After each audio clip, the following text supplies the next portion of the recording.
আমার নাম এনামুল। ফোন করেছো কি? করুনি তো। ফোন করুনি। তুমি ভিডিও করে ওটা এই করো না। তুমি আমাকে দিয়ে দাও এটা, ঠিক আছে? ভোটার তালিকা যা কাজ বাজ হবে বলবে, চলে আসবো অফিসে, বলে দেবো, হয়ে যাবে ইনশাআল্লাহ। মহিলা ভোটার আছে 25%। বাদ করে কিনে ছেলে ভোটার আছে। কাজ করতে হবে। এই 75% এটাই তো ব্যাপার। আর কালকে ভোটারের সবাই যাওয়ার চেষ্টা করবে এটা। আমার কালকে সবাই যাওয়ার চেষ্টা করো। মমতা বাচ্চাদের ওখান থেকে আপনাদের যে 1500 টাকা করে কত ছেলে মেয়ে ছেলে গেলে ভালো, তার নাম কেটে দিচ্ছে, ওই নামটাকে একটা আপনাদের যে আমরা সব দাদা একটা নিজেরাই আন্দোলন করার ব্যাপারে দাদা বলেছে। আপনাদের যে 1500 টাকা করে দিচ্ছে এবং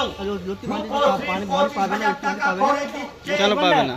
এবং এখন নাম কেটে দিচ্ছে তো, বুঝতে পারো না? সাইকেল দিচ্ছে লক্ষ্মীর ভান্ডার সব পাবে, এবং যতক্ষণ যে আছে পাবে। ভাতা দিচ্ছে, মজ্জান ভাতা দিচ্ছে, সমস্ত রকম যে প্রকল্প দিচ্ছে। বিজেপি সহ্য হচ্ছে না, এরা ছলে মলে কোনো কৌশলে আমার আপনার জননেত্রী মমতা ব্যানার্জিকে আগামী 123 বলে না? 2026 123 ভাই 26 হারাবার চেষ্টা করছে। এত সস্তা নয় বিজেপি।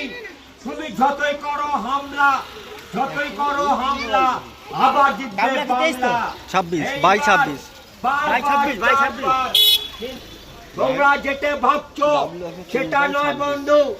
তাই বন্ধু, আপনাদের সকলকে আমি জানাই, বিজেপি ও নির্বাচন কমিশনের দ্বারা বৈধ ভোটারদের নাম বাদ দেওয়ার চক্রান্তের বিরুদ্ধে ও যুদ্ধবাদ ইসরায়েল ও আমেরিকার যুদ্ধের প্রতিবাদে আগামীকাল 11 মার্চ বুধবার দুপুর 2টার সময় জব্বার হাট থেকে বিশাল মিছিল বার হবে।